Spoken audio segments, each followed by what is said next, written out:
All right, guys, it is time to meet this week's Zoo Buddy, Lisa Taylor with the Louisiana Purchase Gardens and Zoo, here with us this morning. And we have just the prettiest little guy here this morning. His name is Sunny. Correct. This is Sunny, and he is a sun conure.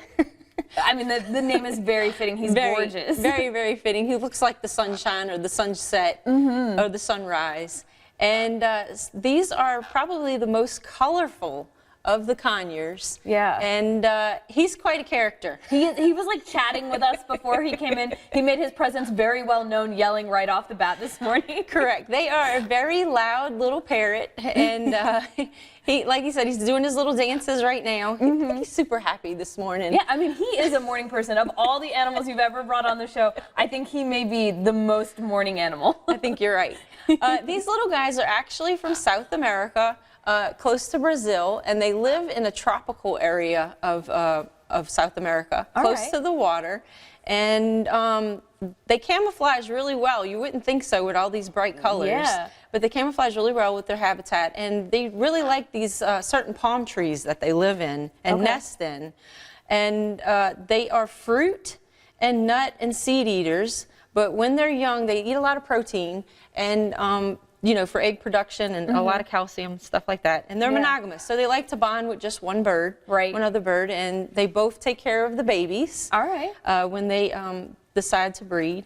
And the little babies are actually born totally blind, all of that stuff. They actually are real sensitive to sunlight until the first 45 days of life, when they start coming out of the little cavity in the tree, and then they start learning how to fly with their parents. Excellent. And so you said they live to be about 30 years old? Yeah, these little guys live to be about 30, you know, so they are very popular in the pet trade. I don't recommend them as a pet because they're so loud. And he is very, he scared me when I walked around the corner this morning. He's very loud. If you need an alarm clock, maybe he'd be great for that. Yes, you know, and they demand a lot of attention, because if you don't have another bird with them, they totally bond to you. But if you do get another bird with them, they totally bond to the other bird, and then they become fiercely protective of that bird. And so, like I said, they're not really good pets. They're pretty social with other birds and with people, right? Yes. And you know, the pet trade has actually diminished their populations. They're endangered in the wild.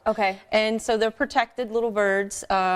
But it's mostly because of pet trade, and their habitat is being destroyed.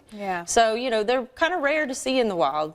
But they have been seen in Florida, you know, because they can live in Florida also, because it's kind of a tropical area, southern Florida. But probably released from someone's, you know, residence. Right, absolutely. And you guys over at the zoo, I mean, it is summertime, and you guys have everything full blast over there. We do. The splash pad is going. You know, I think we're going to get a little bit of crazy rain this week, but it's super hot out there. Yeah, perfect splash pad weather. Perfect splash pad weather. You know, all the animals are getting icy treats and all that kind of good stuff when it's really hot outside. And we got fans on everybody for the ones that, you know, really can't take the heat. The tiger, you know, he's going to be in the pool swimming. Oh yeah, perfect time to get out there. Exactly. Come early in the morning if you're going to come, and, you know, take lots of water and all that good stuff with you, or buy from our concession stand. Perfect. Thank you, Lisa. Guys, if you missed this interview, make sure you check it out over on the website, knoe.com. We'll be right back after this.